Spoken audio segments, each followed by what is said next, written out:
अस्सलाम वालेकुम everyone, how are you? Welcome back to my channel daily UAE lifeline vlogs. अभी मैं balcony में खड़ी हूँ, मैं और आसिफ शूट कर रहे हैं। आज का टॉपिक आपने थंबनेल पे भी देख लिया होगा, टाइटल में भी देख लिया होगा और मैं भी आपको बता देती हूँ। जी, हम लोग जो हैं वो शेयरिंग अपार्टमेंट में रहते हैं यहाँ दुबई में। तो उसका रूम रेंट मैंने लास्ट वीडियो में बता दिया था। तो मैंने सोचा कि रूम रेंट के अलावा भी यहाँ पे बहुत सारे एक्सपेंसेस होते हैं, जैसे कि बच्चे के स्कूल की फीस, आपके फूड एक्सपेंसेस, उसके अलावा ट्रांसपोर्टेशन एक्सपेंसेस, अदर एक्सपेंसेस और फिर फीमेल जो होती है उनकी शॉपिंग के भी एक्सपेंसेस। तो बस ठीक है, फिर मैं और आसिफ हम दोनों मिलके आपको सारी डिटेल बताते हैं, सारे एक्सपेंसेस बताते हैं और ट्राई करेंगे इन्हीं एक्सपेंसेस को हम पाकिस्तान, इंडियन और बांग्लादेशी जो करेंसी है उसमें भी चेंज करके बताएं। तो चले जी, करते हैं वीडियो स्टार्ट। पर उससे पहले अगर वीडियो लगे अच्छी तो वीडियो को कीजिएगा लाइक, चैनल को करिएगा सब्सक्राइब और बेल आइकन को क्लिक करना मत भूलिएगा, ताकि आने वाली जितनी भी मेरी वीडियोज है वो सबसे पहले आप लोगों को मिले। तो गाइज, जैसे कि हम लोग डिस्कस कर रहे हैं कि हम लोग जब शेयरिंग अपार्टमेंट में रह रहे होते हैं तो किस तरह से हम लोगों के और एक्स्ट्रा एक्सपेंसेस होते हैं। पहले रूम रेंट की बात कर लेते हैं, क्योंकि रूम रेंट भी जो दुबई में है वो सेपरेट हैं। जैसे फैमिलीज़ हैं या कुछ ऐसे हस्बैंड हैं जो जिनकी सैलरी इतनी मुनासिब नहीं है, तो फिर वो अपनी मिसिस को भी लेके आते हैं। जब मिसिस आती है तो फिर वो भी मिलके, तो दोनों हस्बैंड वाइफ जॉब करते हैं जैसे कि हम लोग हैं। तो अगर उस लिहाज से बात की जाए तो हम उस पे ही उसी बेसिस पे बात करेंगे। तो हमारा जो रूम रेंट है वो 4000 है। अब मोस्ट ऑफ पीपल जो है वो हमें कहते हैं कि आप 4000 पे कर रही हैं, तो इसमें आप स्टूडियो भी ले सकती हैं, या आप कहीं दूर अलनाहदा वाली साइड पे या डेरा वाली साइड पे या शारजा में आपको 1 BHK अपार्टमेंट मिल जाएगा। लेकिन 1 बेडरूम अपार्टमेंट शेयरिंग में लेने का जो पर्पज़ है वो हम लोग जानते हैं कि किस भी हाफ पे ले रहे हैं। एक बात तो ये कि इंक्लूडिंग है इसमें दीवा, और इसमें उसके बाद इंक्लूड है गैस और फिर वाईफाई। अगर हम सेपरेट बात करें, साथ साथ मैं स्क्रीन पे एक्सपेंसेस भी चला रही हूँ, अगर हम सेपरेट बात करें तो मैंने डायरी पे सारा कुछ लिख के रखा हुआ है। तो फिर दीवा अगर देखा जाए तो इलेक्ट्रिसिटी, अगर हम फुल डे AC नहीं यूज़ करें तो कितना बिल आता है आसिफ? मतलब हम लोग अपना लेते हैं तो फिर 600-700 नॉर्मल बिल आता है। उसमें ये नहीं कि कंटिन्यू आप 24 आवर AC चलाएंगे, ठीक है। तो मोस्टली लोग क्या करते हैं, वो लेते हैं लेकिन AC जो है ना कंटिन्यू नहीं चलाते। तो इसीलिए हम लोगों को ये सही है।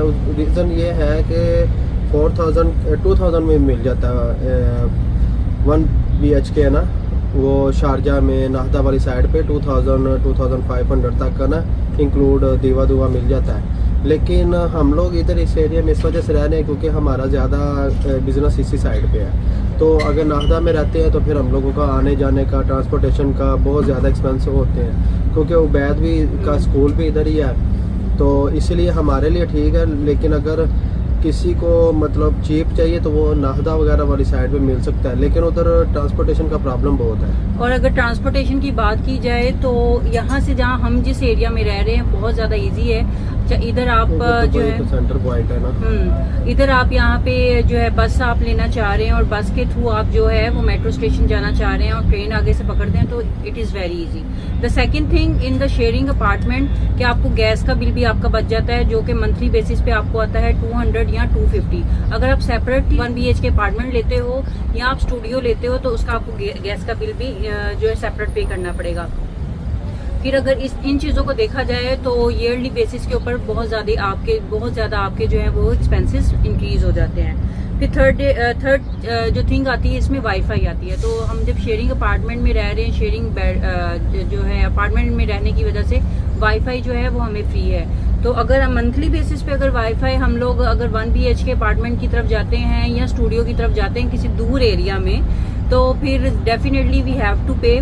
और अगर डू की सर्विसेज लेते हैं या हम एतिसलात की सर्विसेज लेते हैं तो हमें मंथली जो है वो 250 पे करना पड़ेगा, जो कि कंपलसरी है फॉर द वाईफाई ओनली। और उसमें जो फ़ोन एक्सपेंसेस हैं वो सेपरेट है, इसमें इंक्लूड नहीं होंगे।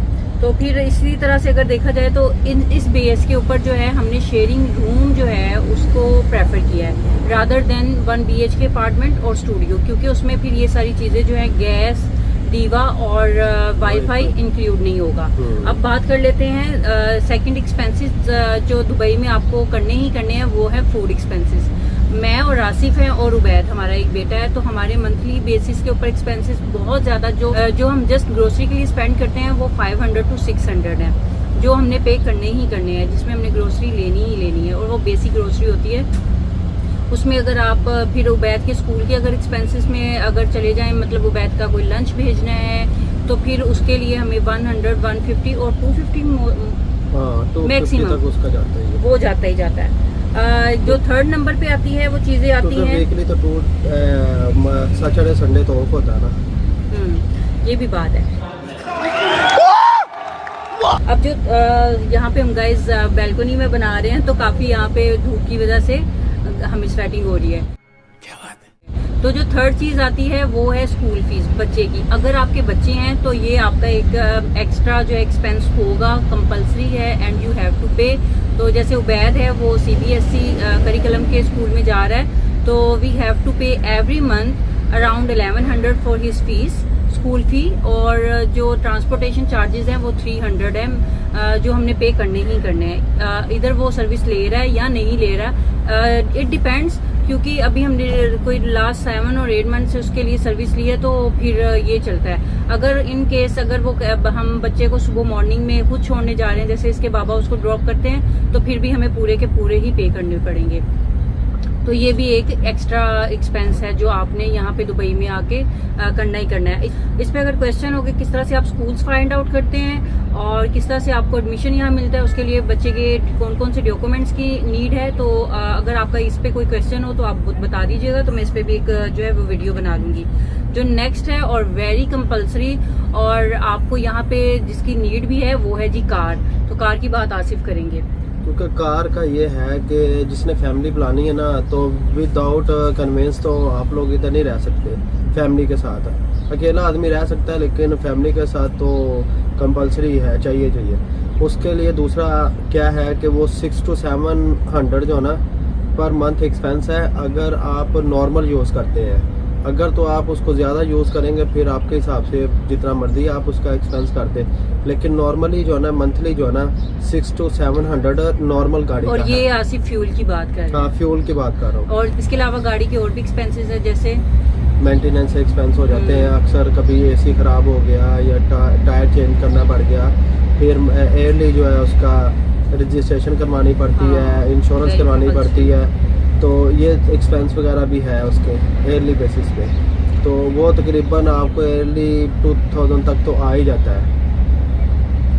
अच्छा, इसके बाद जो ट्रांसपोर्टेशन की बात की वो की है कार की। जैसे कि आसिफ रेगुलर बेसिस पे रूटीन में कार यूज़ करते हैं, तो इनके तो हो गए 500 से 600 जो है फ्यूल एक्सपेंसेस।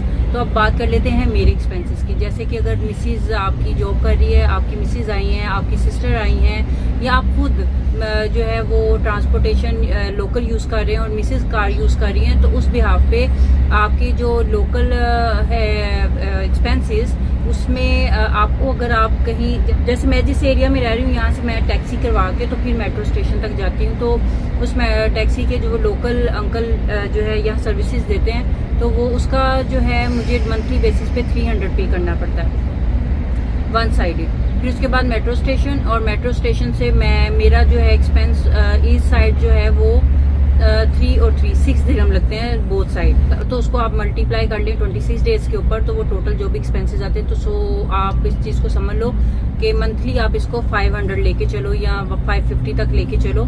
उसमें कभी कभी ये भी होता है अगर अंकल नहीं आए और मुझे टैक्सी लेनी है, या मुझे एमरजेंसी घर आना है, तो मुझे दूसरी साइड से आना, तो फिर भी मुझे टैक्सी लेनी है, तो ये भी एक्सपेंसेस आप इसको इंक्लूड करके चलते हो, तो वो 500 550 तक आ जाते हैं। तो ये होते हैं टोटल एक्सपेंसेस। इसके अलावा अगर हम अदर एक्सपेंसेस की बात करें तो उसमें मेडिकल आ जाता है। खुदा ना ख्वास्ता, if you have no medical insurance here in Dubai of your missus or of your child, then definitely you have to go emergency if there is any emergency at your home। तो फिर आपको जाना है, तो वो आप 500 तो must है कि आपकी पॉकेट में एट अ टाइम होना चाहिए जब आप जा रहे हो। उसके बाद कि अगर खुदा ना खास्ता बहुत एमरजेंसी है तो फिर वो उसके हिसाब से जो एक्सपेंसेस है वो इंक्रीज होते हैं, जो कि आपको पे करने ही होते हैं। कोशिश ये करें कि इधर मेडिकल इंश्योरेंस ले। मेडिकल इंश्योरेंस का बहुत बेनिफिट है, फैमिली मेडिकल इंश्योरेंस रखनी चाहिए, क्योंकि अगर आपकी इंश्योरेंस नहीं है तो जो आपका इंश्योरेंस के हिसाब से 10-20 दरम में आपका मेडिसिन वगैरह सब कुछ हो जाता है। तो अगर आपकी इंश्योरेंस नहीं है तो आपका खाली चेकअप के लिए 100-200 तो आपका खाली चेकअप के लिए जाएगा। उसके अलावा मेडिसिन आपको अलग से परचेज करनी पड़ेगी। तो मेरे हिसाब से तो मेडिकल इंश्योरेंस आपको कंपलसरी लेनी चाहिए। तो इस पे भी हम एक वीडियो बना देंगे कि जब आप अपने स्पाउस को और अपने बच्चों को यहाँ पे आप स्पॉन्सर करते हैं दुबई में, तो किन किन डॉक्यूमेंट्स की नीड पड़ती है और क्या क्या फैसिलिटीज आपको एट द फर्स्ट टाइम आपको लेनी है दुबई में। तो इस पे हम एक सेपरेट वीडियो बनाएंगे ताकि आप लोगों को मजीद आइडिया हो जाए। इसके अलावा स्पॉन्सर वीजा कैसे लगता है ये भी सब कुछ हम लोग बताएंगे। उसके लिए क्या क्या रिक्वायरमेंट है, आपकी सैलरी कितनी होनी चाहिए और कैसे वीजा लगेगा और कितने का लगेगा, और ये सब कुछ हम लोग आपको ना नेक्स्ट वीडियो में आपको ना सारा एक्सप्लेन करेंगे। अब बात कर लेते हैं टोटल एक्सपेंसेस की कि एक मंथ में हमारे कितने एक्सपेंसेस हुए। 4000 रूम रेंट, 1400 उबैद के स्कूल की fees including transportation fees, then ये हो गया 5400, 600 ग्रोसरी, तो ये हो गया 6000 लाइक 6000 दिरहम। देन इसमें आ गया आपका ट्रांसपोर्टेशन, लंच है। देन इसमें आ गया ट्रांसपोर्टेशन मेरी भी और आसिफ की भी, तो वो भी आप 1000 मान के चले, तो ये हो गया 7000। उसके बाद फिर आपने अदर एक्सपेंसेस में 500 रखना है, तो वो हो गया 7500, जो आपके पास एट अ टाइम होना चाहिए। बाद में शॉपिंग के भी आ जाते हैं एक्सपेंसेस, तो ये भी 400-500 हर महीने आपका लगता है, क्योंकि आप जॉबफुल होते हैं, स्पेशली फीमेल्स तो ज़्यादा कॉन्शियस होती हैं, तो उसको भी 400-500 आप दिरहम लगा के रखो, तो तकरीबन 8000 आपके पास हो मंथली बेसिस के ऊपर, then you can survive easily. तो थैंक यू सो मच, यही डिटेल आपको लाजमी देनी थी, बहुत ज़रूरी थी। मैंने सोचा आपको बताएं कि अगर आप शेयरिंग रूम में भी रह रहे होते हैं तो भी आपके मिनिमम कितने एक्सपेंसेस होते हैं, वो ताकि आप लोग जो दुबई आना चाह रहे हैं, चाहे वो इंडिया से है, बांग्लादेश से हैं या पाकिस्तान से हैं, तो उनको आइडिया हो जाए। और मैं ये जो अमाउंट है 8000 दिरहम वो रुपीस में बताना भूल गई हूँ। पाकिस्तानी रुपीस में ये तकरीबन बनते हैं तकरीबन 7 लाख तक, करीब 750 तक चला जाता है। तो ये जी तकरीबन पाकिस्तानी हम 7,50,000 जो है वो दुबई में एवरी मंथ इन्वेस्ट करते हैं। बात तो सही है। और अगर इंडियन रुपीस में बात कर ली जाए तो इंडियन में तकरीबन बन जाते हैं 3 लाख बन जाते हैं। हाँ, इंडियन में 3 लाख और इससे ऑलमोस्ट बांग्लादेश में 4, 4.5, 5 लाख बन जाता है, क्योंकि पाकिस्तानी करेंसी लो है तो उसके हिसाब से 7.5 लाख पाकिस्तानी बनता है। तो बस जब आप पहली दफ़ा आएँ या आप 3 मंथ के लिए अपनी मिसेज को बुला रहे हैं, तो आपको इस चीज़ का अंदाज़ा लगा लेना चाहिए, इस चीज़ को देख लेना चाहिए कि आपके मंथली बेसिस पे कितने एक्सपेंसेस होंगे। और मैक्सिमम जो एक्सपेंसेस है वो तकरीबन 8000 दिरहम है। तो अब आप लोगों पे है। बाकी वीडियो अगर अच्छी लगे तो ज़रूर लाइक कीजिएगा। अगर कोई भी क्वेश्चन हो कमेंट बॉक्स में पूछिएगा, हम हैं यहाँ पे, आपको आंसर ज़रूर करेंगे। अगर आप नाहदा में या शारजा में अगर आप लेते हैं रूम वगैरह तो उधर थोड़ा सस्ता मिलता है, फिर ऐसा नहीं कि 8000 ही लगेगा, फिर में भी आपका 6000 तक तो फिर भी लगेगा ही। तो जैसे बच्चे की फ़ीस भी थोड़ी कम हो जाती है उस एरिया में, अगर शारजा में बच्चा जा रहा है स्कूल तो 400, 500, 600 तक स्कूल की फ़ीस होती है। और प्लस आपका रूम का रेंट जो है ना 50% कम हो जाता है रूम का रेंट। तो अगर आप उस एरिया में रहते हैं, फिर ये है कि अगर जॉब पे डिपेंड करता है ना, आप जॉब किधर कर रहे हैं। हम लोगों का सारा ज़्यादा JBR और जो मेरा बिजनेस पे इस तरफ हमारा पूरा काम है, तो हम लोग हमारे लिए तो ये बिल्कुल कभी भी जाना पड़ता है ना, तो हम लोग 10 या 15 मिनट में कहीं भी जा सकते हैं। तो इसलिए हम लोग इधर रहते हैं, ये वाला एरिया चूज किया है। और वीडियो अगर अच्छी लगे तो लाइक कीजिएगा, चैनल को सब्सक्राइब कीजिएगा और बेल आइकन को क्लिक करना मत भूलिएगा, ताकि आने वाली जितनी भी हमारी वीडियोस हैं सब आप लोगों के लिए हैं और आप लोगों को ही सबसे पहले मिलेंगी। अपना बहुत ज़्यादा ख्याल रखिएगा। अल्लाह हाफिज़। अल्लाह हाफिज़।